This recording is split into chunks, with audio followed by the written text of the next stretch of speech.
Hi everyone, I hope you're good guys. And today, new short video, I'm gonna show you, like, for example, if you have a preset bank and you have like some presets who are not really like up for you, you know, like let's say like a melodic harp, and you are doing like more like a dark industrial techno, and you're just gonna skip the preset and not use it.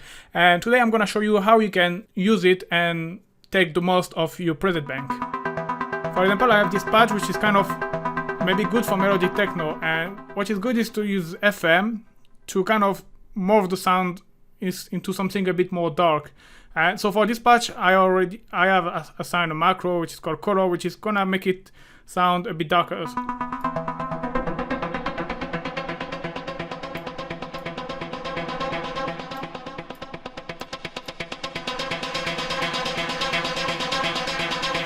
And so you see, by using FM, so you can, if you don't have macro on the other presets, you can just go on the oscillator here and select FM, just maybe a slight tuning, and then after play with the amount, and you will instantly get something less bright and less more like kind of nice melodic techno, but something more a bit darker and industrial. So yeah, that's really good to explore and experiment with presets that you think that you will never use.